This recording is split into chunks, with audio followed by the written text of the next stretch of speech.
Bom dia a todos. Não sei se conseguem me ouvir. Tomara que sim. Espero que todos estejam bem. E a gente vai começar a apresentação em 1 minuto.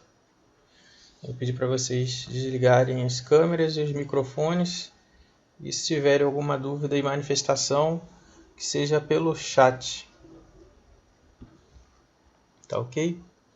Tomara que vocês estejam bem aí e seguros nos seus lares.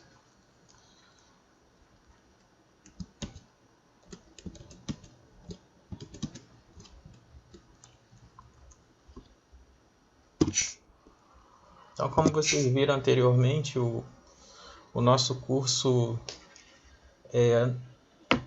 de hoje vai falar sobre o meio ambiente, trabalho e saúde em tempos de Covid, e o próximo curso a gente vai falar no final.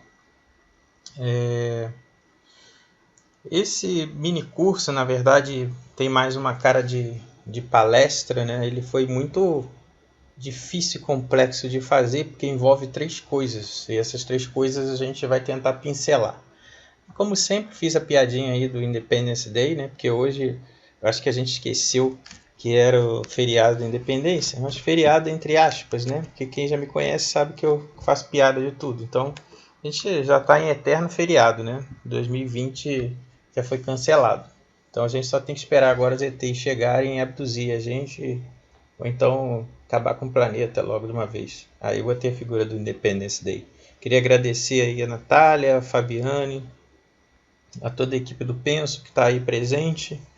O nosso projeto de ensino saúde na universidade visa levar informações sobre saúde, qualidade de vida para a comunidade, de uma maneira geral, através de forma instrutiva. Pode ser através de minicursos, oficinas ou até mesmo palestras, né? Como a gente já teve do Setembro Amarelo semana passada. Pode passar, Natália, por favor. Então, aqui nesse objetivo dessa aula, desse encontro, dessa exposição, nós vamos falar sobre a saúde ambiental, relacionando as implicações para a saúde do trabalhador. E depois nós vamos tentar promover reflexão sobre saúde ambiental e a relação com a promoção da saúde e prevenção de doenças, e mostrar a relação nesse panorama Covid-19 e tentar despertar o senso crítico de quem está assistindo, né, a relevância do trabalho profissional da área da saúde. Nesse primeiro momento, a gente vai tentar fazer agora uma dinâmica com vocês. A gente tem 52 pessoas, eu imaginava que ia ter no máximo 30, então agradeço aí a presença de vocês. Eu peço que vocês cliquem, olha só, que vocês cliquem aí no link, tá certo, bebê, clica, porque eu tô olhando a tela aqui na lateral do chat, e aí vocês colocar o PIN, por favor, coloque o PIN 21242 e responda a seguinte pergunta aí pra gente interagir. Quando se fala em meio ambiente, saúde, o que vem à cabeça de vocês? Pode ser qualquer coisa, tá? Para mim, quando falo em meio ambiente, saúde, na minha cabeça eu penso logo em alguma coisa relacionada à doença ocupacional. Né? O mundo é muito insalubre. Mas vamos esperar a Natália retirar a tela e colocar a tela do link para a gente ver as respostas.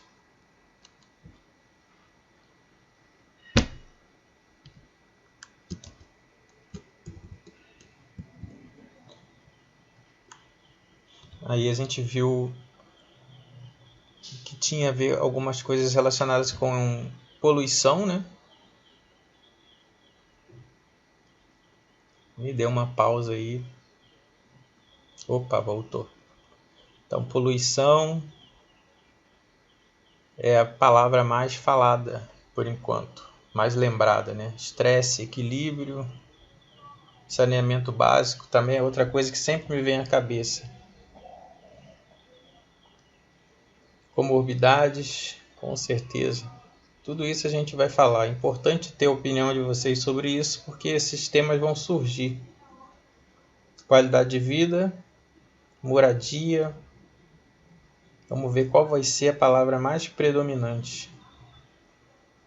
Parecendo que saneamento básico vai dominar, hein?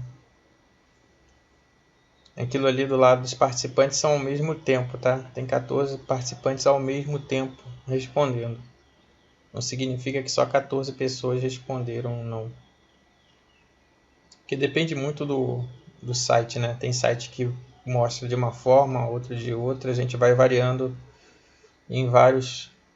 Então parece que qualidade de vida e saneamento básico são as palavras mais lembradas. Então, por favor, Natália, faz um print dessa tela aí, coloca lá na apresentação para a gente poder voltar. É só dar um enter aí depois e inserir, por favor. Então, como vocês bem disseram, vários fatores, né, estão relacionados à saúde e meio ambiente. Principalmente qualidade de vida e saneamento básico. Pode passar o próximo, por favor, depois que você terminar aí. Então, essa foto aí é uma foto muito interessante, né? Porque se eu fizesse essa mesma pergunta há 15, 20 anos atrás, as pessoas iriam falar Amazônia, o pulmão do mundo. Né? E a gente hoje, naquela época também já sabia que esse oxigênio que a gente respira vem do oceano. E aí, isso quer dizer o quê? Quer dizer que a catástrofe pode ser até ainda pior, né? Porque a gente está poluindo muito os oceanos. Pode passar, por favor. Então, o que acontece? O Brasil, né? Por isso que é complexo unir esses três termos, é um país com 5 regiões geográficas com perfis sociodemográficos diferentes, né? Um país continental que vai fazer com que a disseminação de doenças ou epidemias, como está acontecendo, sejam diferentes. Né? A gente tem várias epidemias dentro de uma pandemia. Então, a Covid, por exemplo, né, várias coisas fez com que as pessoas mexessem no seu estilo de vida, na sua qualidade de vida. Né?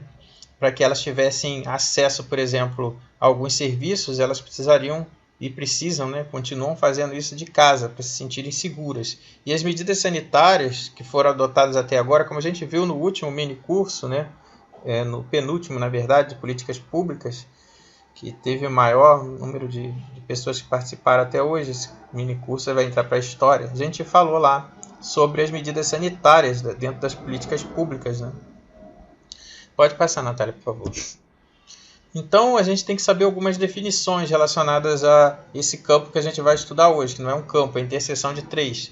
Então, a saúde ambiental, né, que tem a ver com práticas intersetoriais transdisciplinares voltadas aos reflexos da atividade humana, na saúde humana mesmo, né, e nas relações ecogeossociais, né? Ou seja, o ser humano está sempre, né, no ambiente, seja na sua casa, na rua, dentro de um ônibus. Então a gente sempre tem que pensar na saúde ambiental, no que está relacionado a esse ambiente, a qualidade do ar que ele respira, né, o que ele consome, ao que ele está exposto. E isso tudo, a saúde ambiental, tem um conjunto de políticas públicas orientadas para isso. A saúde do trabalhador é uma área que estuda a relação entre a saúde e o trabalho com o objetivo de promover e proteger a saúde dos trabalhadores. A gente vai ver depois que tem uma diferença entre medicina do trabalho, saúde ocupacional e saúde do trabalhador. É uma sutil diferença, mas que faz toda a diferença para a interpretação das coisas que a gente está passando agora. E os processos produtivos, que é o elo de ligação de saúde do trabalhador e saúde ambiental, onde a gente consegue ver aí a produtividade, né, do ser humano. Ele precisa produzir para poder consumir, e essa geração consumista é que muitas vezes desenfreada, como um câncer, que está destruindo o meio ambiente. Destruindo o meio ambiente num período temporal, né? E esse período temporal pode ser que não corresponda a toda a existência da Terra, mas sim da espécie humana. Né? Pode passar, Natália, por favor. Então, nessa primeira parte, nós vamos falar das relações entre saúde, meio ambiente e desenvolvimento. Vamos ver um pedaço da linha do tempo. Então, eu vou pedir depois para a Natália ou a Fabiane ir colocando aí os links, porque não vai dar para falar de tudo detalhadamente aqui. Então, os links vão ficar para vocês clicarem e depois verem o resto do conteúdo restante, né, o que precisa mais ser lido e acompanhado para poder complementar. E vamos falar um pouco sobre ecologia humana.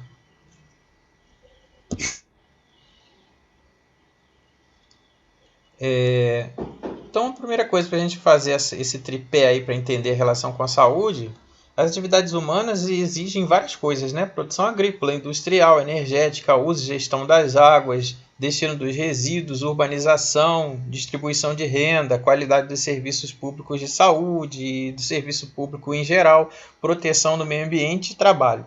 Então, as atividades humanas envolvem esse grupo de atividades aí. O ambiente físico tem com sua composição química, né, os solos, os recursos hídricos, atmosféricos, clima, umidade, radiação e chuvas. E o ambiente biológico envolve aí os habitats, né, a fauna, a flora, né, que seria os ecossistemas, compreendendo os agentes patogênicos e reservatórios e vetores. Então é daí que vem aquelas doenças, né, do meio ambiente, as doenças que muitas vezes a gente desconhece, como por exemplo aconteceu aqui antes de aparecer, né, no início, quando surgiu o o SARS-CoV-2, tinham aparecido outros vírus por aqui também no Brasil, mas foi rapidamente ocultado, que tinha a ver com contato com roedores também, mas não se espalhou, né, não teve uma proporção de pandemia. Então, isso vira e mexe acontece, porque o reservatório natural seriam esses ecossistemas, reservatórios de agentes que podem ser potencialmente causadores de doença. Então, essa relação, essas três coisas, elas têm que estar em equilíbrio para poder manter a saúde. Né? Porque se a gente invade, por exemplo, o ambiente biológico de uma forma agressiva, vai afetar a nossa saúde.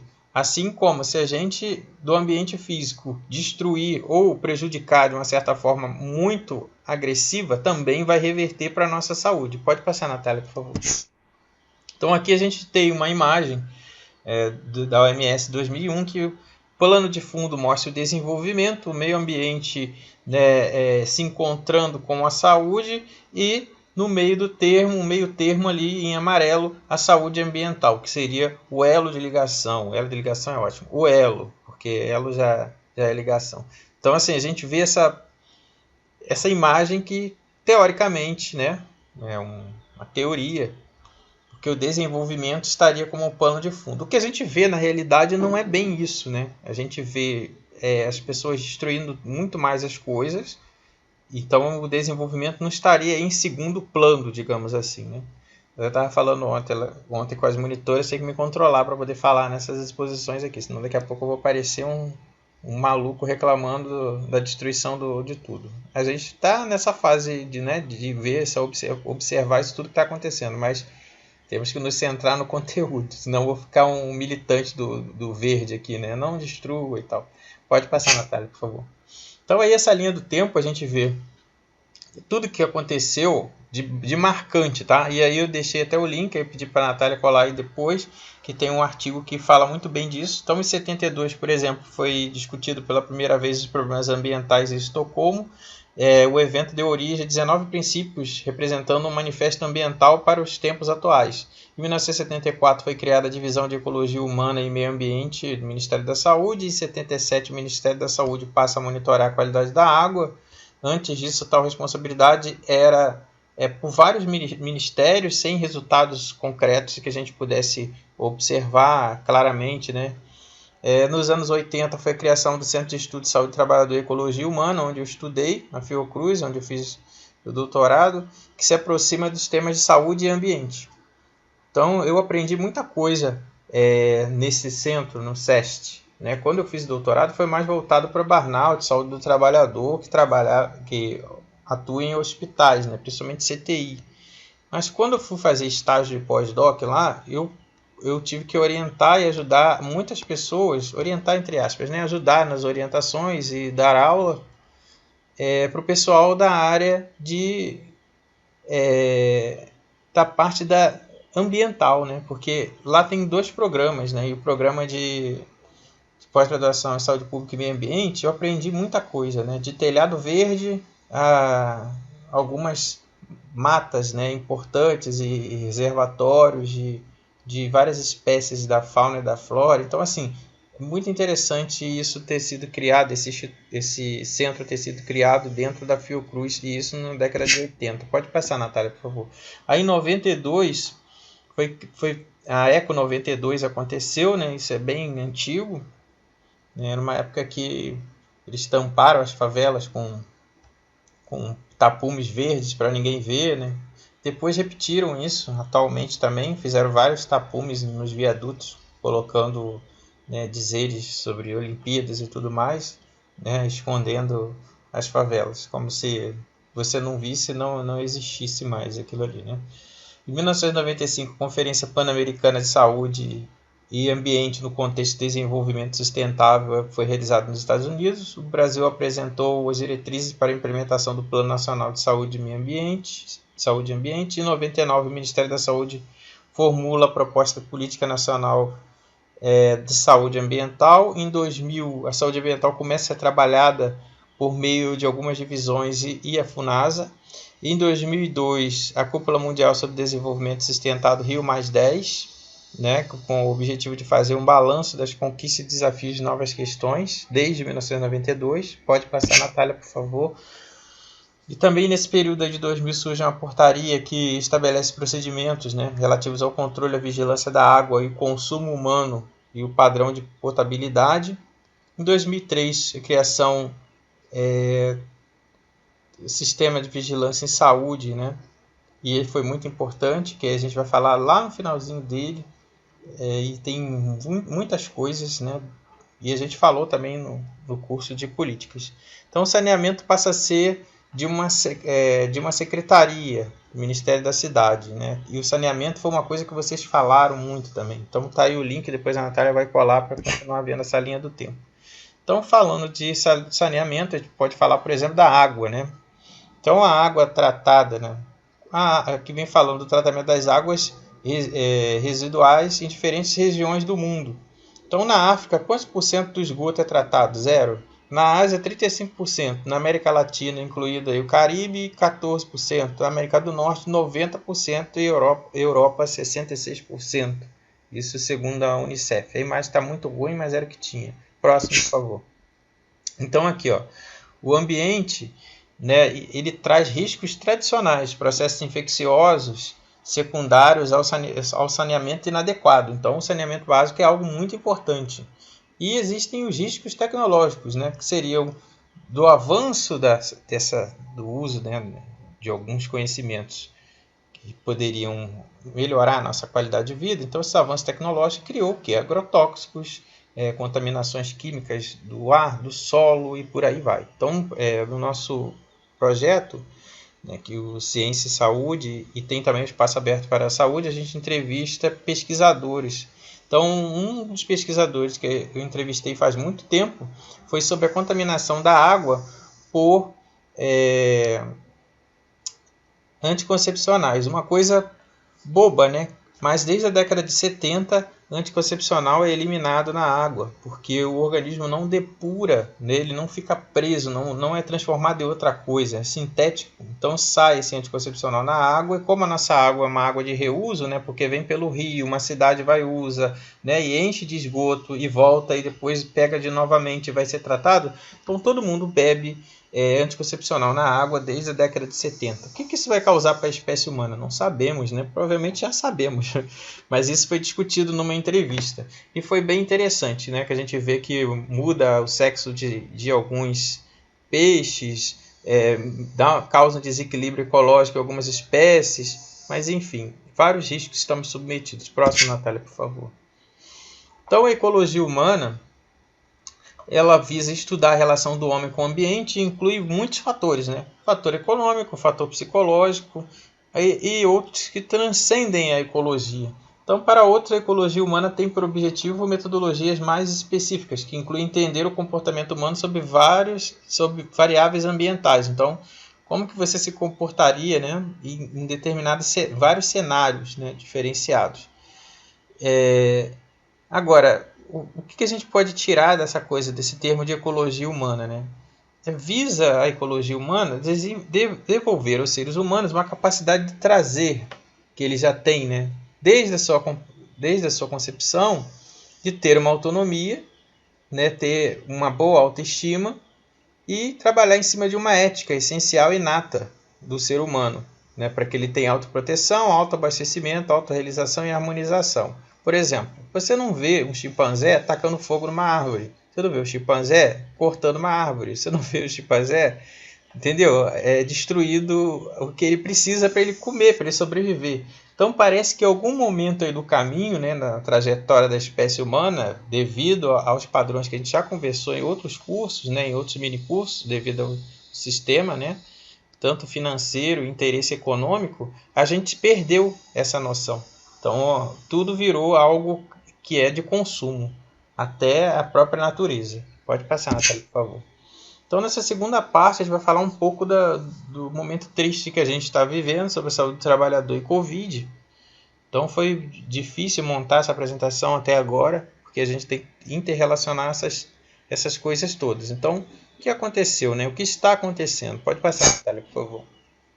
Então, vamos voltar às terminologias. Como eu tinha falado para vocês, existe diferença. Então, quando a gente fala em medicina do trabalho, enfermagem do trabalho, saúde ocupacional, esses termos, eles visam, né, desde quando começou a medicina do trabalho, na Revolução Industrial, ele visa você evitar com que o trabalhador fique doente ou adaptar o trabalhador para que ele continue trabalhando o máximo possível e rendendo lucro para a empresa. Então, quando se fala em exame ocupacional, medicina do trabalho, enfermagem do trabalho, saúde ocupacional, é tipo adaptar você, então, a você continuar trabalhando. Então lembra daquele filme lá do Tempos Modernos do Charlie Chaplin, ele lá mexendo, né, a manivela lá com a chave na mesma posição. Se o braço dele doer, o que a medicina do trabalho ia fazer? Tirar ele dali e colocar ele em outro lugar para ele mexer com outro braço.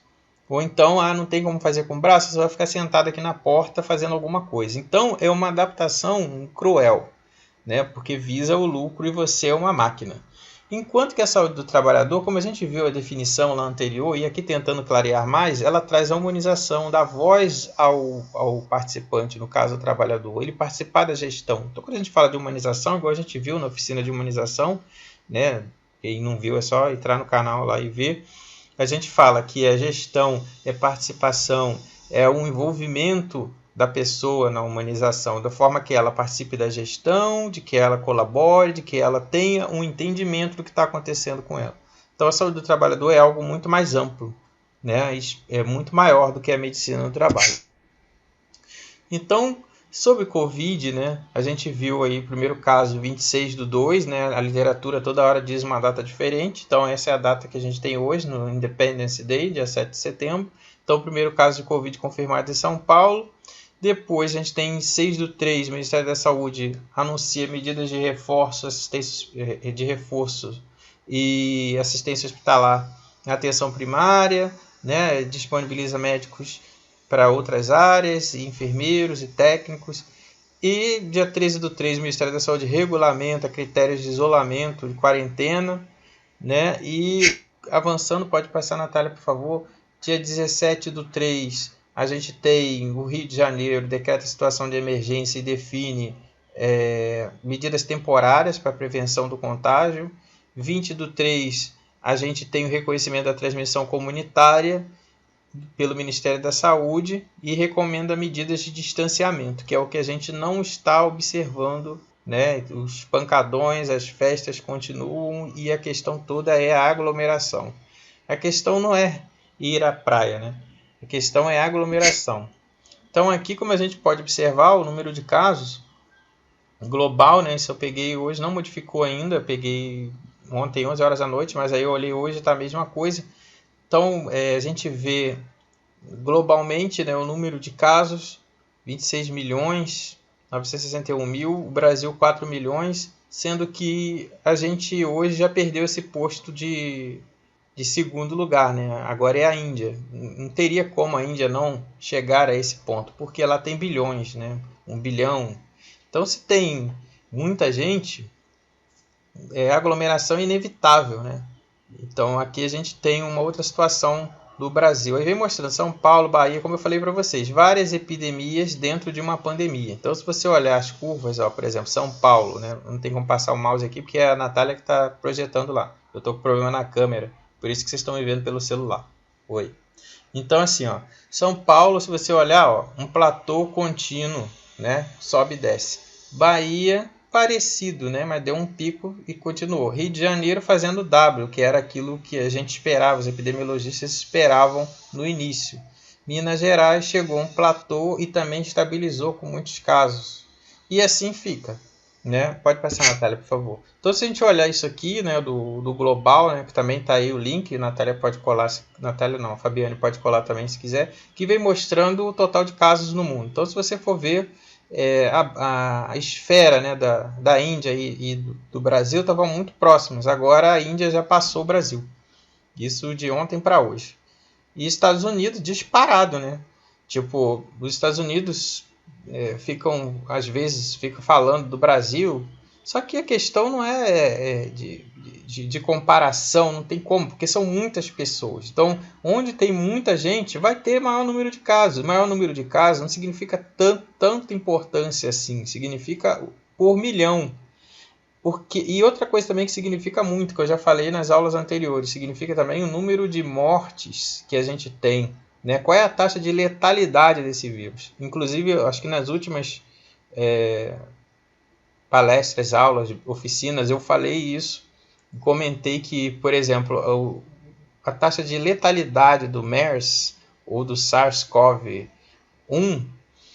ela é um pouco maior do que o SARS-CoV-2, né? Então, para onde foram essas mortes, né? Ou o vírus não tinha a capacidade de se alastrar tão grande, ou seja, ele não tinha um poder de alastramento, né, de contaminação tão grande quanto esse tem. Então, o que esse vírus tem de diferente, né? Aquela proteínazinha em cima, onde ela se absorve mais fácil na membrana das nossas vias aéreas, a gente consegue pegar com mais facilidade. E onde é mais fácil pegar isso? Locais aglomerados, como por exemplo, ônibus, né? E assim vai, metrô e locais fechados. Então, pessoas que convivem em locais fechados vão se contaminar e passar de um para o outro. Pode passar, Natália, por favor. Então, aqui vem mostrando nos últimos 14 dias. Se você observar, ó, já era esperado que a Índia iria passar a gente em número de casos, porque em 14 dias a Índia estava praticamente com o dobro do número de casos que tem no Brasil. Então, a gente está indo agora para um segundo momento, né, dessa pandemia, que tudo tem a ver com o meio ambiente, porque nada mais foi do que um desequilíbrio nesse ambiente, né? Porque o ser humano foi para lá, provavelmente pegar algum animal que não poderia ser consumido, né, comido, digamos assim, né? E aí foram lá e entraram em contato com aquele animal, que provavelmente no corpo dele houve alguma alteração desse vírus. E aí tem aquela notícia triste que ninguém quer falar, né? Tipo, o coronavírus que seu vizinho pega não é o mesmo que você pegou. Então, quando começarem a falar isso na mídia, eu vou ver que realmente estão começando a falar realmente um pouco a realidade. Porque o vírus ele sofre mutações de uma pessoa para outra. Assim como ele sofreu mutação quando passou provavelmente do morcego para o pangolim, ou não se sabe, é uma teoria. E aí, de uma pessoa para outra, o vírus vai mutando. Então, pode chegar em você mais fraco, entre aspas, né? Mais forte, e por aí vai. Por que você está dizendo isso? Porque se você observar a cepa viral que ocorre na Europa, nos Estados Unidos e no Brasil, elas são diferentes. E se você fizer o teste de novo do DNA desse vírus, RNA, você vai ver que no fim, né, o RNA vai estar um pouquinho alterado também, porque esse vírus, assim como todos os coronavírus, eles têm uma capacidade muito grande de mutação. Então, dos 7 coronavírus, 3 causam doenças mais graves, né? Então, pode passar, Natália, por favor, já falei demais. Então, aqui eles vão falar das perdas dos trabalhadores da saúde. Pode passar, Natália, por favor. Então, os trabalhadores da saúde, como os enfermeiros, técnicos, médicos, fisioterapeutas, agentes comunitários de saúde, pessoal da limpeza, os maqueiros, atendentes, né, os recepcionistas, todos se encontram na linha de frente, né? Então a reportagem do Fantástico de ontem, né, interessante, que perderam o maior tempo falando dos médicos. É importante realmente falar dos médicos, mas não falam com o mesmo peso, né, para todos os profissionais, porque todos são importantes. O médico é o mais importante. Tá bom. Então vamos tirar a enfermagem do hospital. O que vai acontecer? Entendeu? O enfermeiro é mais importante. Então vamos tirar o maqueiro né, e o pessoal que faz a limpeza. O que vai acontecer? Então, assim, todos são importantes. Mas a questão toda é que para a mídia tudo é bolado de uma forma como o que chama mais atenção, né, para a sociedade, o que chama mais atenção. Então vamos sempre falar o que chama mais atenção. E isso às vezes faz com que a gente tenha problemas psicológicos e mentais muito maiores, né? E isso vem ocorrendo. Então assim, a questão toda, o pessoal fala que a mídia não sei o que, mídia tendenciosa. A mídia sempre foi tendenciosa a falar sempre desgraça. Então se você liga a televisão, se existisse acho que um canal que não falasse desgraça hoje na televisão, acho que ele teria maior audiência, porque todo mundo ia trocar de canal. Então eu estou falando isso em referência aos trabalhadores da saúde, falando das mortes, né? Porque é sempre colocado assim, morreu muita gente, sim, mas estamos fazendo o que para não morrer mais? Né? Essa é a história. Nunca se fala em soluções, e sim, olha, problemas. Então aqui a Natália botou, 20% dos profissionais estavam na linha de frente do atendimento da doença, tiveram infecção e morreram na Itália. Pode passar, Natália, por favor.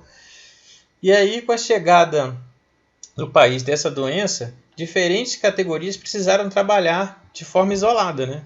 Como eu e muitos outros profissionais. Hoje falou aqui na reportagem mais cedo que o governo economizou mais de 1 bilhão em home office, né, com as pessoas. E aí teve depoimentos de muitos trabalhadores, né, do setor público indicando que trabalham muito mais e que isso está trazendo problemas, tanto psicológicos quanto para a família, né?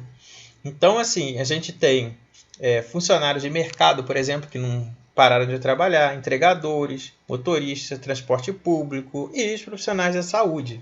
Então, a chegada da doença, para alguns, fez com que ficassem em casa, para outros não. Pode passar, por favor. Então, o coronavírus, por exemplo, contaminou mais de 570 mil profissionais nas Américas, né? Diz a OPAS, a Organização Pan-Americana de Saúde. Então, destes, muitos foram, né? Perderam suas vidas. Pode passar, Natália, por favor. E aí aqui a gente vê as mortes por coronavírus, né, de profissionais de saúde. E aí vem mostrando que a gente teve um aumento no Brasil muito grande ao longo do tempo.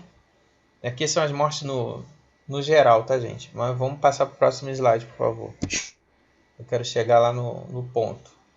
E aqui venho falando aqui, que 98 profissionais de enfermagem morreram no Brasil, 25 enfermeiros, 56 técnicos e 17 auxiliares de enfermagem. Desses, 67% são mulheres, né? Claro que tem mais mulher do que homem. Isso aqui é um dado bem desatualizado, 18/5. Então, cadê? A contagem não continuou. Então, queria saber quantos que estão morrendo até agora. Pode passar, Natália, por favor. O México, por exemplo, já passou o número de mortos daqui do Brasil. Então, os funcionários da área da saúde no México são os que mais morrem por enquanto, infelizmente. Daqui a pouco outro país vai tomar a frente. Pode passar, Natália, por favor. Já foi. Então, aqui, os profissionais que cuidam, né, isso também é muito importante, porque a gente tem que lembrar dos cuidadores, né, aqueles que cuidam dos pais, dos filhos, né, e aqueles que precisam, né, dos recursos. Muitas pessoas, né, dependiam de quem está morrendo. E essa política de distanciamento social exige que a pessoa fique em casa, né? Então você vê, não há recurso, então a gente tem muita perda e os recursos eles não surgem para poder cobrir essas perdas. Exemplo, então se um idoso ele é o provedor da família, ele morreu, como é que ficou essa família agora? Com o auxílio emergencial de R$300? Entendeu? E aí como é que vai ser criado alguma espécie de trabalho, bico, para que essa pessoa se mantenha? Então uma situação de vulnerabilidade social que o brasileiro está passando, e essas perdas desses trabalhadores, de uma maneira geral, está afetando todo mundo, né? E trazendo problemas de saúde mental. Pode passar, Natália, por favor. Então aqui vem mostrando os condicionantes do SUS para que a Covid-19 seja contida, né? Então nós precisamos aí de médicos, enfermeiros, fisioterapeutas, epidemiologistas, bioquímicos, por aí vai. Precisamos de equipamentos, né? Os equipamentos como respiradores mecânicos, leitos e por aí vai, como a gente já viu na aula de políticas públicas, que foi uma catástrofe, né? Sem licitação, o desvio todo que teve. precisamos de EPI, de equipamento de máscara, equipamento de proteção individual, máscaras, luvas, gorros, jalecos, propé e por aí vai, e de uma vigilância em saúde, como eu já tinha começado a falar lá em cima, que engloba aí a vigilância sanitária, epidemiológica, né, e atenção especializada em tecnologia de comunicação. Pode passar, Natália, por favor. Então, tudo isso trabalhando em conjunto é que vai fazer com que a gente tenha maior controle, mas não significa que vai controlar, né? Então, assim, para o trabalhador que está em isolamento, né, a gente precisa que as pessoas fiquem em isolamento, mas muitos não podem ficar em isolamento. Então, para a proteção desses trabalhadores que não podem parar, nós precisamos de todo um arcabouço de material e de conteúdo, né? Porque precisa de treinamento, precisa de ter material adequado e o auxílio emergencial para trabalhadores autônomos, famílias com vulnerabilidade econômica, como a gente já falou, e todos esperam a vacinação.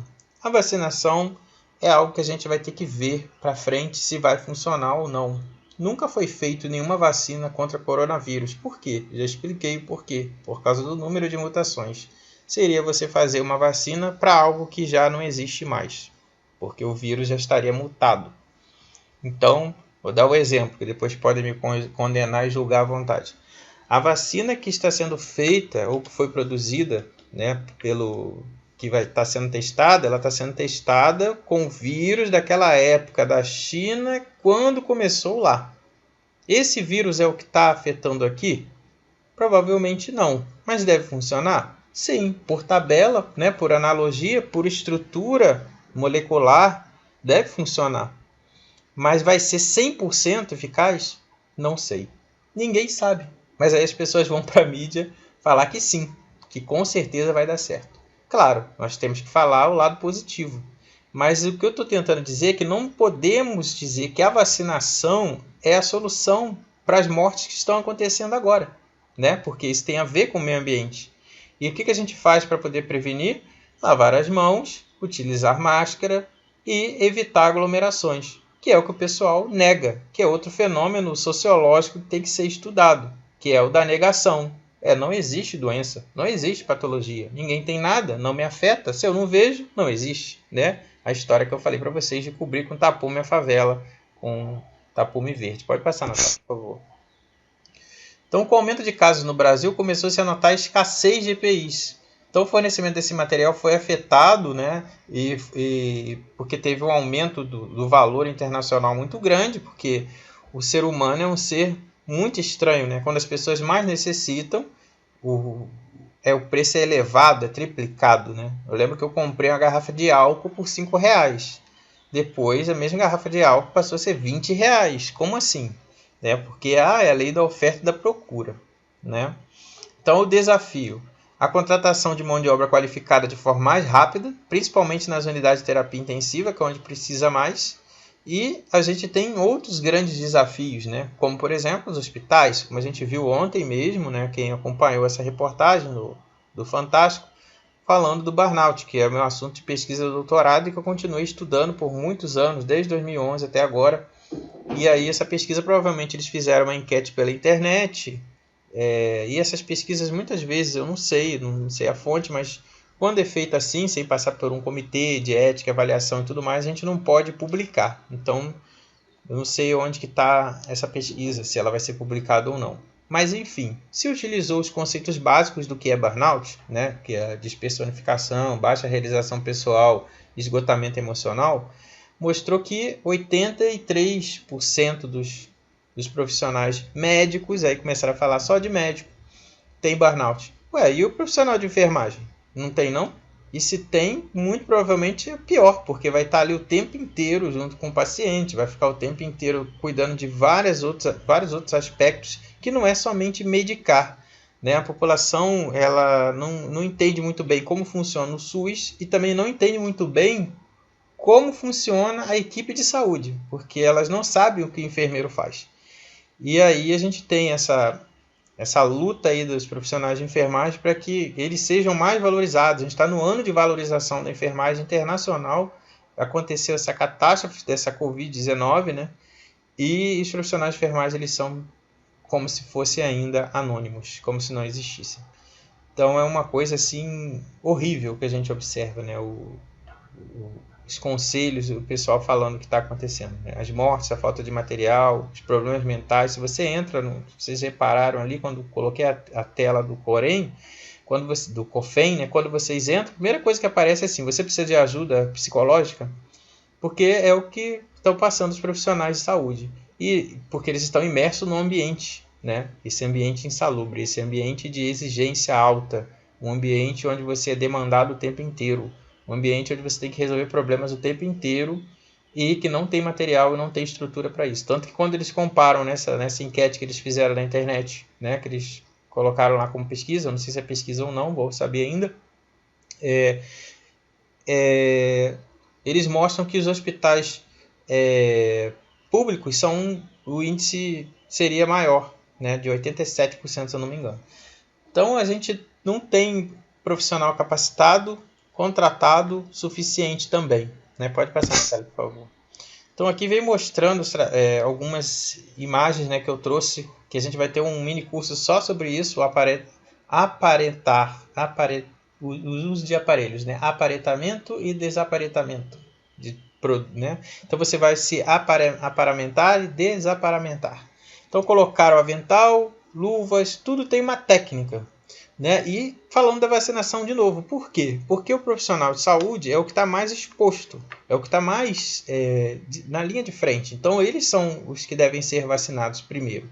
Esse é o lado bom, positivo da informação. O lado ruim é que serão as cobaias, serão os primeiros, né? E o organismo deles pode já estar fragilizado devido a tantos problemas. Mas existem várias vacinas rodando por aí, né, em teste, né?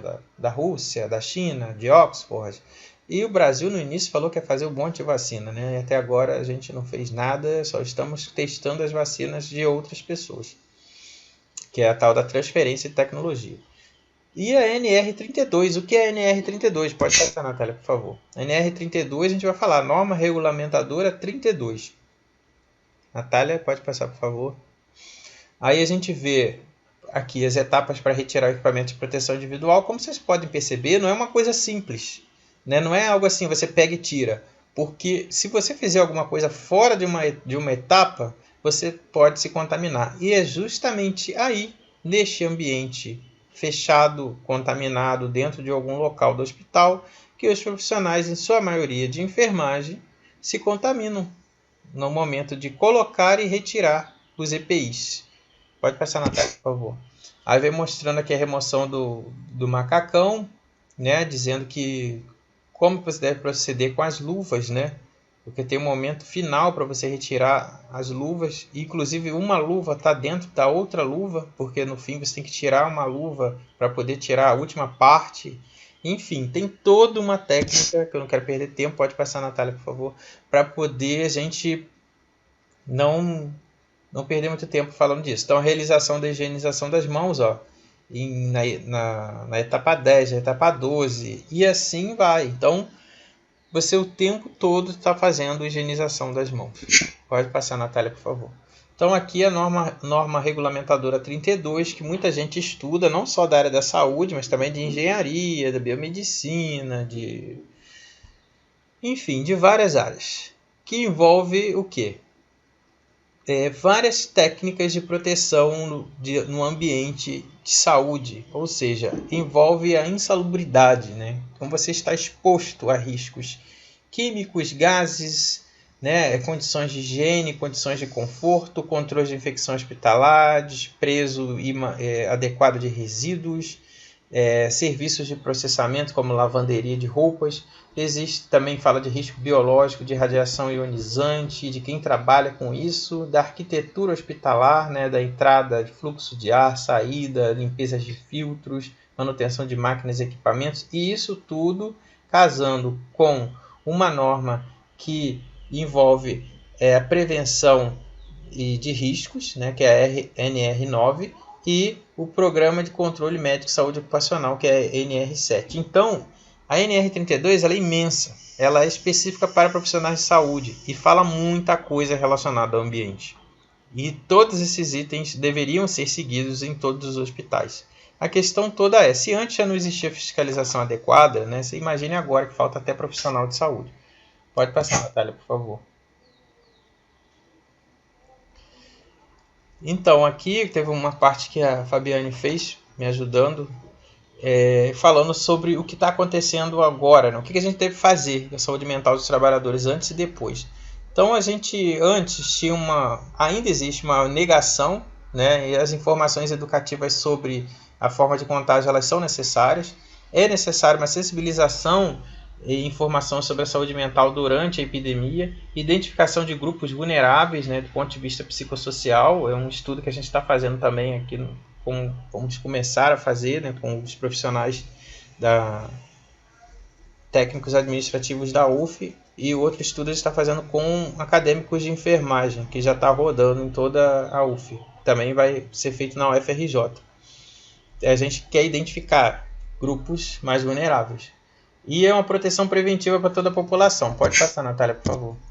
Eu estou me atentando só às recomendações do que fazer, tá? Porque o resto a gente já sabe, a televisão fala toda hora. Então, avaliação rápida das necessidades psicossociais da população, isso é importante. Identificar os sofrimentos psicossociais agudos e recorrentes. Então, você imagina a pessoa que já tinha problema psicológico, né? Algumas podem até ter se sentido melhor, porque não está mais exposto a poluição ambiental, sonora, estresse do trânsito, mas outras podem estar enlouquecendo, porque são mais sociáveis, né? Então aí é mais complicado. Depende da pessoa. Informação e orientação sobre o que está ocorrendo, né? Mas de uma maneira adequada, sem ser catastrófico, né? Tipo, o mundo vai acabar. Não é bem assim. Nós vamos acabar, o mundo não. Monitoramento de risco psicológico para aqueles que estão em isolamento, né? Isso também é importante. Pode passar, Natália, por favor. Acho que aí já foi também. Foi. Investir em estratégias qualificadas de comunicação. Capacitação de equipes de recuperação, né? Que é o que eu estava falando. Existe a necessidade de treinamento, bastante treinamento. Atenção à saúde mental daqueles que trabalham na linha de frente, que eu acho que é algo muito importante e está sendo algo um pouco menosprezado. A gente vai ter um programa também que vai sair no Espaço Aberto, toda hora fazendo propaganda, né? Que a gente entrevistou um grupo de psicólogas que elas fazem atendimento remoto para profissionais de saúde. Então, basta ligar pelo WhatsApp ou mandar mensagem que elas atendem. Uma iniciativa assim é muito importante a gente divulgar. Está em edição ainda, uma edição demorada, mas vai sair. Né, Júlia? Então, assim, a parte 3, pode passar, Natália, por favor. A gente vai falar da poluição por produtos químicos, né, que é aquela parte que todo mundo quer ouvir. Vamos falar de destruição, morte. Então, vamos lá. Agora vem poluição de produtos químicos, poluição atmosférica, poluição sonora, e o mundo vai acabar. O mundo não vai acabar. A espécie humana vai. É só lembrar dos dinossauros. Então, a saúde mental e sustentabilidade. Sustentabilidade é muito importante de lembrar desse termo, né?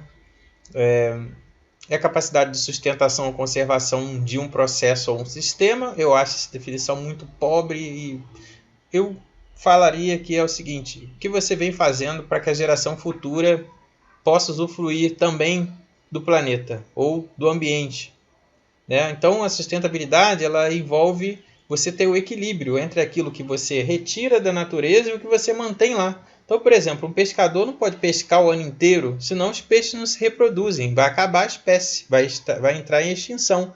Então, esse é um conceito prático de sustentabilidade. Mas a gente faz isso com as matas? Provavelmente tentamos fazer, né? Mas será que está acontecendo? Porque esse ano está difícil.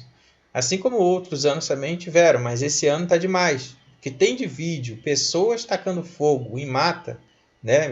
Desde gente louca que vai tentar pegar o seguro do carro e taca fogo e agride uma mata, a pessoas que realmente vão lá e põem fogo na mata. E você não sabe se essa pessoa ela é louca e põe fogo na mata porque ela é contra ou a favor do governo. Porque a gente pode esperar de tudo, né? Porque essa é a questão politizada que a gente falou na aula de políticas. Até que ponto a política ela influencia de forma negativa as ações e condutas do ser humano né, de uma maneira individual. Não estou falando coletiva, que a coletiva é óbvio, todo mundo vê na televisão. Então as pessoas ficam com raiva, com ódio, eu vou tacar fogo nisso aqui, só para dizer que a mata está queimando mais. E não pensa no bem comum. Né? Então a gente via imagens aí no início de queimadas em beira de estrada, de gente com bicicleta pingando gasolina, andando com a bicicleta e ateando fogo. Então, assim, outras coisas também. Né? Como se faz para pôr fogo numa árvore, por exemplo, do Pantanal? Pantanal tem muita água, né? Então, como que aquele fogo se alastra, né? Ele pega fogo também em cima da água e vai para o outro lado? Então, tem alguma coisa errada nisso tudo aí, né? E tacar fogo no Pantanal é algo muito estranho, né? Porque, naturalmente, o cerrado pega fogo. Então, vamos passar na tela, por favor. Então, a gente vê aqui, por exemplo, essa imagem aí, que é das cortadeiras, né, de carne, de frango. Então, o ambiente, será que esses trabalhadores recebem insalubridade adequadamente? Será que eles têm os turnos adequados? Essa exposição, né, a esse sangue animal, né, ou partes, né, você está respirando também. Você pode reparar ali que parece que uma máscara pendurada no pescoço da primeira trabalhadora ali. E as outras sem máscara. Ou não é uma máscara, sei lá o que é aquilo. Mas enfim, é um trabalho análogo a trabalho escravo, né? Essas cortadeiras, se vocês procurarem na internet, vocês vão ver que elas trabalham horas e horas e horas e horas e horas para poder ganhar alguns reais. Né? E aí a gente pode falar de outras coisas mais catastróficas, né? Para quem gosta de desgraça, o mercúrio no garimpo, anos e anos, né? O mercúrio lá, o ouro, que todo mundo faz a garimpagem do ouro lá, né, na Amazônia. Não é só o grileiro, não é só... Então quem mora lá extrai ouro. Né? A maioria do pessoal que tem acesso àquilo ali vai lá e vai querer tirar. Né? Infelizmente, de uma maneira descontrolada, utilizando mercúrio, que vai contaminar a água. Então se você observar a qualidade da água de lá, do norte, você vai ver que tem muito mercúrio na água. Uma outra coisa que tem acontecido muito, gás natural nos prédios. Né? Então aqui eu sinto cheiro de gás, porque todo dia de noite todo mundo está tomando banho, seus aquecedores estão eliminando gás que não é queimado de forma adequada. Então, regular os aquecedores. E ao longo do tempo, o que isso pode causar? Uma leucemia? Uma outra doença? Não sabemos, mas o gás natural está dentro das nossas casas hoje. Né? E antes isso era só por botijão de gás que muito pouco vazava, tinha poucos acidentes, que é a ideia que vai ter menos acidentes utilizando o gás encanado. Eu acho uma coisa tão estranha, né? Como que vai ter menos acidentes se o cano passa por dentro do prédio ou pelo lado de fora, se você está respirando isso, né? Então, assim, é algo que não faz muito sentido, né? E a gente pode observar os grandes acidentes que estão acontecendo com explosões, tubulações de gás. Sem contar outros que não dá para falar, por isso que eu falei que era complicadíssimo fazer essa apresentação e unir três coisas. Mariana, Brumadinho, óleo que foi despejado no mar e ninguém sabe de onde veio, né? Só se sabe de onde que o óleo foi extraído, que foi extraído da Venezuela, mas não se sabe de onde veio aquele navio e ficou por isso mesmo.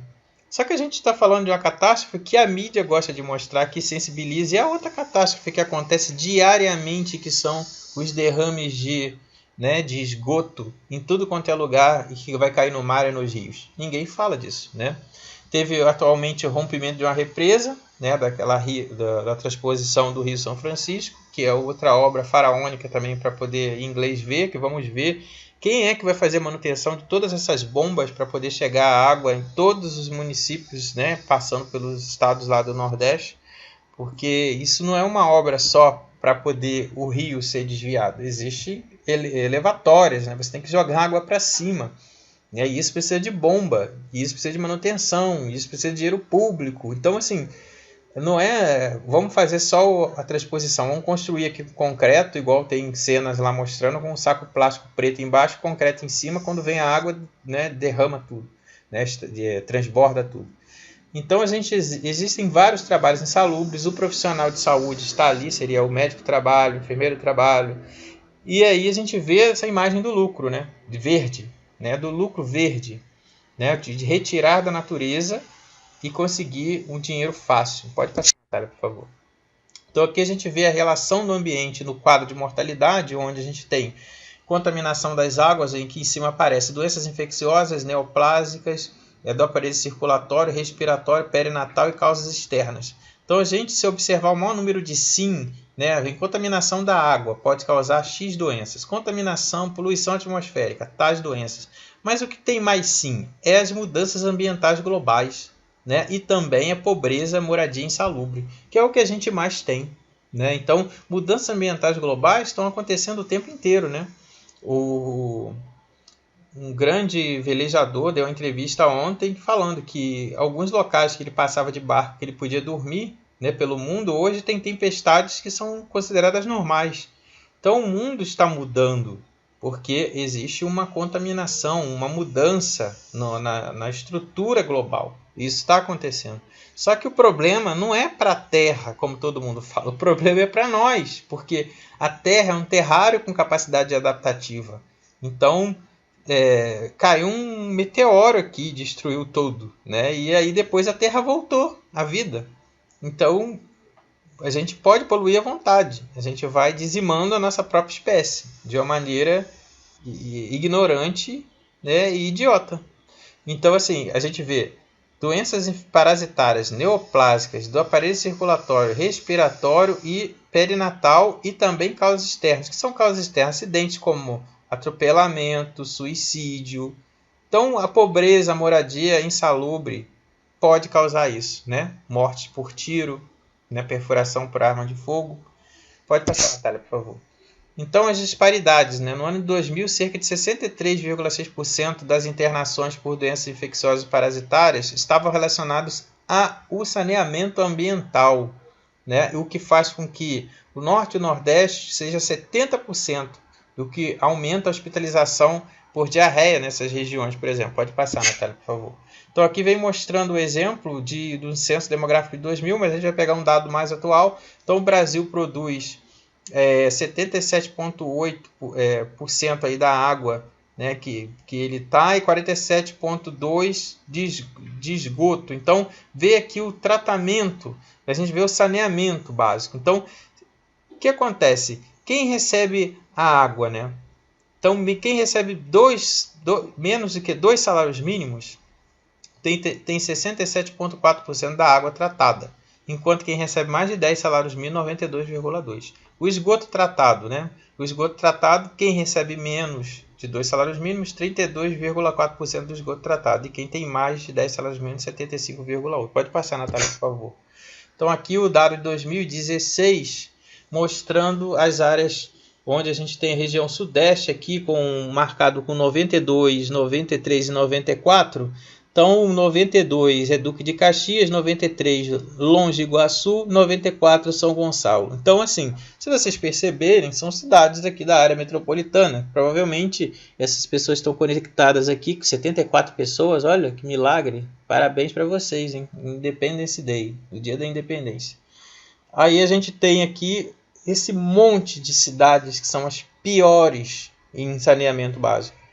Então, assim, é estranho a gente ainda não ter o grau de internação por diarreia que tem, por exemplo, o Nordeste. Mas qual é a diferença? A diferença é que a gente tem mais instrução, né? A gente tem mais acesso à informação. E isso daí acaba com que a gente tenha menos. E também existe aquela história de que a gente está tão exposto que a pessoa nada no esgoto, né? Então, bebe esgoto e se sente bem. Ah, você está exagerando. Ué, gente, basta olhar aí o que falaram da água da SEDAI do início do ano, né? Então, assim, estou exagerando nada. Por isso que eu falei que essa aula seria complicada de dar. Então, a gente está num ano que, assim, dá para fazer um livro sobre esse ano, né? Então, geosmina, chegou no final, não é geosmina. É esgoto mesmo. Então, a gente tem, assim, uma surpresa muito grande. Pode falar, Natália, por favor. Então aqui me falando, a gente fala de estresse no trânsito, mas existem várias doenças por vetores, né? Uma outra coisa que me incomoda muito como epidemiologista ou quase epidemiologista, né? Porque eu sempre estudei na área epidêmio, né? Meus trabalhos são sempre quantitativos e tal, e fiz minha formação na área de saúde pública, mas o que chama muita atenção é que as outras doenças deixaram de existir. Simplesmente só existe Covid. Então, a dengue não existe mais, não existe mais febre amarela, não existe mais nada. Então, a gente está falando, por exemplo, depósitos de pneus, grandes lixões, são os passivos ambientais, coisas que não se pode mexer. Então, tem navios encalhados com resíduos tóxicos que não se pode mexer, porque causa coisa pior. Pneu, vai fazer o que com isso? A única forma é reciclar. Você não pode pôr fogo naquilo ali. Pode passar, Natália, por favor. Então a gente pode falar, por exemplo, de DDT, né? O diclorodifeniltricloroetano. Ele causa danos à microbiota, fauna, flora, tudo. E aí esse agrotóxico, ele, apesar de ter sido proibido, ainda tem muitos lugares que utilizam. E isso não quer dizer nada, porque a quantidade de agrotóxicos que foi já aprovada, né? Então a gente teve 398 óbitos por exposição a agrotóxicos, né? E existe um interesse muito grande, né, sobre os transgênicos, por causa do lucro que ele pode dar. Então, esse lucro, a gente não sabe o que os transgênicos poderiam causar ao longo do tempo, né? Principalmente para a flora, né? Para nossas matas, nossas plantas naturais. Por isso que fizeram até um berçário, eu esqueci o nome que deram, e acho que é na Suíça ou na Suécia, onde está lá plantado no gelo, né, enfiado no gelo, um local que é chamado a Arca de Noé, das sementes, porque se a gente perder, está tudo ali. Então, a aula era para ter acabado agora, né, a palestra, mas não acabou. Então, infelizmente, deve durar mais uns 5 minutos aí. Então, a poluição por produtos químicos de saúde ambiental. Então, os organismos geneticamente modificados, a gente não sabe o que pode fazer em médio, longo prazo, e a gente está numa dependência total desses produtos, né? Se você observar aí, muita coisa que a gente lê no rótulo, está lá escrito T de transgênico. Para o nosso organismo, creio que não vai fazer muita diferença, mas para o meio ambiente, com certeza vai. E aí, lembra do conceito de sustentabilidade, né? A incerteza sobre esses riscos faz com que a gente pense logo no princípio do quê? Da precaução. Então, vamos nos prevenir para depois não remediar. Pode passar, Natália, por favor. Então, aqui a gente vai falar de outro passivo ambiental. Não, é isso mesmo. Em dezembro de 93, né, a fundição em Santa Amara da Bahia fechou as suas portas, né, e deixou para trás um passivo ambiental de chumbo e cádmio, né? A fábrica de bateria. E isso contaminou tudo, né? Água, solo, os trabalhadores, a população em geral. E aí a cidade teve que ser fechada. E depois, o que fizeram? Voltaram para lá, para a cidade, né? E aí, quando voltaram para a cidade, começaram a utilizar aquilo como asfalto, né? E o resíduo. Pode passar, por favor. Então, esse é o resíduo. Vamos ver qual slide você está, Natália. Natália. É esse aí. Então, aí, esse resíduo aí, bonitinho. Que legal, vou colocar na porta da minha casa. Então, assim, isso daí se chama um passivo ambiental, uma coisa que não pode se mexer. Então, a cidade foi fechada, né? E agora, o pessoal com problemas renais, neurológicos. E aí, isso tudo foi o legado que a empresa deixou. Então, a gente vê como que a saúde e o ambiente, né, se misturam. Pode passar, Natália, por favor. Então, os poluentes do ar, a gente tem óxido de enxofre e outros, né? Mas o principal aqui que eu acho que a gente deveria falar é em relação ao monóxido de carbono, né? Porque ele faz a ligação com a hemácia e não volta mais atrás. Então, você perdeu aquela hemácia. Então, isso é um problema, né? Então, é assim que algumas pessoas cometiam suicídio, né? Vai para a garagem, liga o carro e fica ali respirando aquilo lá, e vai, adormece, dorme e morre, né? Adormece e dorme, foi ótimo. Dormiu, acordou no céu. Então, o dióxido de carbono, ele consegue fazer sair da hemácia, né? Mas o monóxido não. Pode passar, Natália, por favor. Então, na região metropolitana de São Paulo, por exemplo, estima-se que 17 milhões de pessoas sofram efeitos da poluição atmosférica.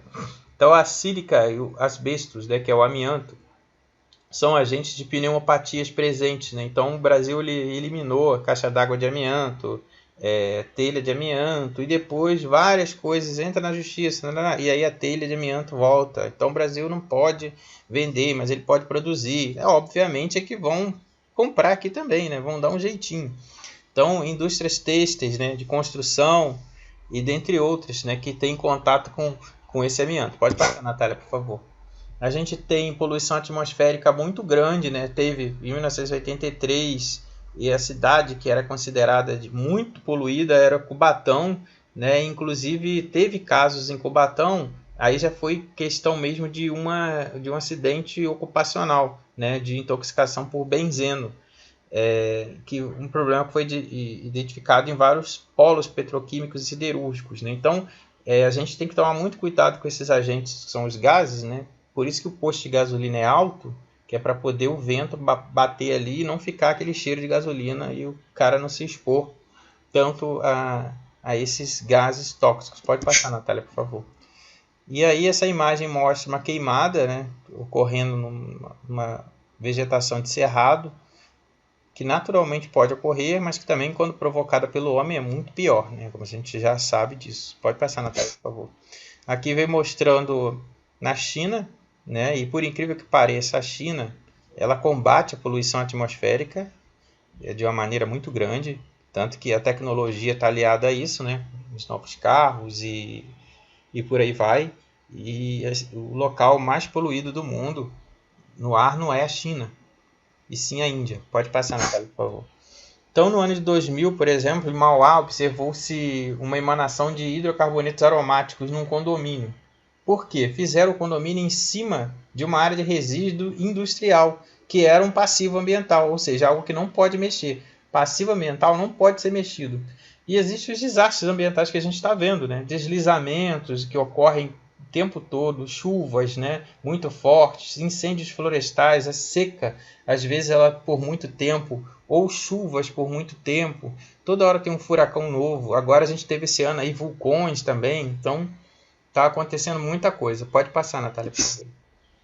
E aqui, como eu falei para vocês, a contaminação do ar, né? As cidades mais poluídas. Então eu mandei esse link aí também para a Natália, eu não sei se a Fabiana está acompanhando, e aí é da revista Época, mas é com fonte da OMS, tá? Então, Nova Delhi, e assim vai. Outras cidades da Índia que são as mais poluídas. Cidades brasileiras, elas aparecem assim, mundialmente falando, algumas de São Paulo, Minas Gerais. Mas quando é feita a pesquisa aqui no Brasil, né, esse aqui já é de 2017, pode passar, Natália, esqueci de falar.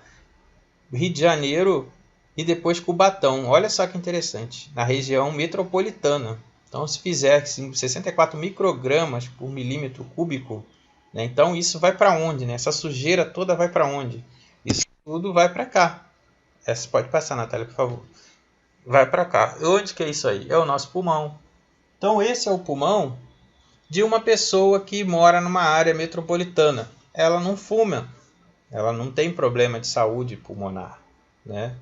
Agora pode passar, Natália, por favor. Agora a gente vai ver o pulmão de uma pessoa de 20 anos de cigarro. Então, além daquilo que ela já respira, ela também coloca para dentro dela mais fuligem, alcatrão e sujeira. Viu, Natália? Para de fumar. Então, vamos passar para o próximo agora. Então, assim, a poluição do ar matou mais de 4 milhões de pessoas em 2015. Né? Isso segundo dados aí do Instituto Americano, aí, sei lá de onde. Então, a gente tem que ver onde foi feita essa pesquisa. Mas está aqui as manchetes para vocês procurarem. O número de mortes decorrentes de poluição do ar deve crescer no Brasil, diz a OMS. Relatório da OMS divulgado esta terça-feira aponta que 92% da população mundial vive em áreas onde a qualidade do ar é considerada abaixo do padrão recomendado. A gente está em época de Covid. Então, assim, melhorou bastante porque não tem tanto carro na rua. Mas em algumas cidades, como por exemplo aqui em Niterói, eu já observo que o trânsito parece normal. Então, tem poluição. Pode passar, por favor. Então, poluição mata mais de 1,5 milhão de crianças por ano, diz a OMS. Isso aí em 2017 também. Procurei algumas mais novas na internet para colocar aqui. Pode passar, Natália, por favor. E aqui é saúde e o meio ambiente no Brasil. A gente está falando agora de poluição sonora. Eu não ia botar isso aqui, mas como eu já ia estourar o tempo mesmo, A poluição sonora, ela afeta os seres humanos, porque pode causar estresse, depressão, insônia, agressividade, perda de atenção, perda de memória, dor de cabeça. Eu não queria desgraça? Tá aí, todas as desgraças. Ó. Cansaço, gastrite, queda no rendimento do trabalho, zumbido no ouvido. Quando acontece zumbido no ouvido, já era, né? Já está morrendo células auditivas do ouvido. Perda de audição temporária ou permanente e surdez. Então aqui vem mostrando uma tabela que resume, ó, quando você tem acima de 30 decibéis, reações psíquicas. Né? Então, você está ouvindo uma música, mas você gosta. São reações que podem ser boas ou ruins. 65 decibéis, você tem reações fisiológicas. Você já fica agitado, seu coração já bate mais rápido. 85 decibéis, trauma auditivo. Sendo que em alguns locais da rua, você tem 85 decibéis. Por exemplo, essa moto que está passando aqui agora, um momento bem oportuno, lá embaixo ela deve ter sido um barulho muito maior do que 85 decibéis. Então você causa um trauma auditivo. Maior ou igual que 105 decibéis, lesões irreversíveis do sistema auditivo. Pode passar, Natália, por favor. Então o Brasil tem registrado acidentes de trabalho e acidentes em locais, né, que são considerados locais, né, ambientes de trabalho, e tem registrado muitos óbitos. E a Funasa regulamentou uma portaria, né, que institui a vigilância ambiental em saúde. E aí isso tem a ver com tudo que a gente falou. Né? Então, por exemplo, se a pessoa não usa um protetor auricular, né, se a pessoa não usa um capacete, se a pessoa não usa máscara, ainda mais em tempos de Covid, a gente está falando de outros tipos de proteção também, né, porque é saúde, meio ambiente de trabalho, o mini curso. Então, isso é importante que as atribuições do governo nos 3 níveis sejam cumpridas. Pode passar, Natália, por favor. Então, em junho de 2003, a Secretaria de Vigilância e Saúde, ela criou o Centro Nacional de Epidemiologia, na verdade, absorveu, né, as atribuições com base num decreto, e aí assumiu a gestão do Sistema Nacional de Vigilância Epidemiológica Ambiental em Saúde. Então, essa instrução normativa de março de 2005 cria o Subsistema Nacional de Vigilância e Saúde Ambiental. Pode passar, Natália, por favor. Então, esse sistema ele envolve um monte de coisa que a gente falou na aula de políticas, né? Quando a gente falou de SUS. Porque quando a gente fala em SUS, né, a pessoa só pensa em hospital e doença, mas está aí incluído sistemas, né, de vigilância. Um sistema de vigilância da qualidade da água, CISÁGUA, ou Vigiágua, e o Vigiágua, né, que é vigilância da qualidade, e o sistema de informação, que é para poder divulgar. Contaminação do ar, que é o Vigiar, e do solo, Vigisolo. Desastres naturais, Vigidesastres. Então, isso tudo deveria ser alimentado e a gente ter acesso a esse sistema e saber onde está acontecendo o que, quando, como foi, o que foi feito. Vigiquim, né, de substâncias químicas, vigilâncias relacionadas a substâncias químicas. Acidentes com produtos perigosos, Vigiapp. Pode passar, por favor, tá? Então, os efeitos físicos de vigilância em saúde ambiental relacionados a fatores físicos, Vigifis. E do ambiente de trabalho, Vigiambit. Né? E cabe ainda ao Simvisa elaborar indicadores e sistemas de informação de vigilância e saúde ambiental para análise e monitoramento. Pode passar, Natália, por favor. Então, essa produção no ambiente, a gente tem processo de desenvolvimento, as pressões que a gente faz sobre o meio ambiente levam a uma degradação, e esse ambiente, seja a gente estando no ambiente de trabalho ou a gente estando no ambiente extraindo coisas do ambiente, que pode levar a um risco para a saúde humana, foi o que a gente viu até agora. E existem ações preventivas e corretivas, através de normas, através de fiscalização, monitoramento. Pode passar, Natália, por favor. Agora vem mais momento catástrofe. O que está acontecendo com as pessoas? Então, as pessoas elas perderam a linha. Então, por exemplo, você consegue ver um rio de esgoto do lado da Fiocruz. Né? E pessoas que tomam banho do lado. Então, é uma coisa bizarra. Pode passar, Natália, por favor. E aqui a gente vê, o homem põe fogo no carro para poder pegar seguro. E o que aconteceu? Pegou fogo na Mata Atlântica. Né? O estudo mostra que pouco plástico já pode matar uma tartaruga marinha. Gente, pouco, já imagina a quantidade que já está sendo liberada de plástico. Resgate de 160 tartarugas presas em resíduos de plástico em Bangladesh. Perícia afirma que o incêndio no Pantanal Mato Grossense foi intencional. Isso aqui foi o que mais doeu, né? Porque para você tacar fogo numa árvore cheia de água por dentro, você precisa de muita gasolina, né? Pantanal tem tem segundo maior número de queimadas para agosto desde o início das medições. E quem está sofrendo mais são os seres vivos, né? Os animais que estão morrendo, principalmente lagartos. Pode passar, Natália, por favor. Homem põe fogo e mata ao lado da casa. Homem é flagrado ateando fogo nas margens do rio, né? E assim, em Cuiabá, Mato Grosso, incêndio de florestas destruíram em 2020 Pantanal, Mato Grosso, 1,250 milhões de hectares. Pode passar, Natália, por favor. Isso aqui é uma imagem que a gente vê o foco. Essa imagem não é nova, tá de 2015, mas eu vou colocar uma atual daqui a pouco. Foi a única que eu encontrei. Então isso era o Brasil pegando fogo em 2015. Parece que não deixou de pegar fogo. O fogo é natural, faz parte, né? Mas quando você tem demais é porque tem ação humana. Pode passar, Natália, por favor. Que vem mostrando, por exemplo, a concentração de aerossóis produzidos pela queima de biomassa na atmosfera. E aqui, isso mostrando 17 de agosto de 2019 e 19 de agosto de 2019. Você vê para onde que vem isso? Para cá, né? Para a região sudeste. Então o pessoal fala, tá pegando fogo lá, problema deles. Não, isso tudo vai afetar todo o ecossistema. É tudo um globo. A gente está morando num lugar só, né? Que é um planeta único. Pode passar, Natália, por favor. Então aqui vem mostrando a emissão de carbono, monóxido de carbono, aquele que eu falei para vocês que é o problemático, né?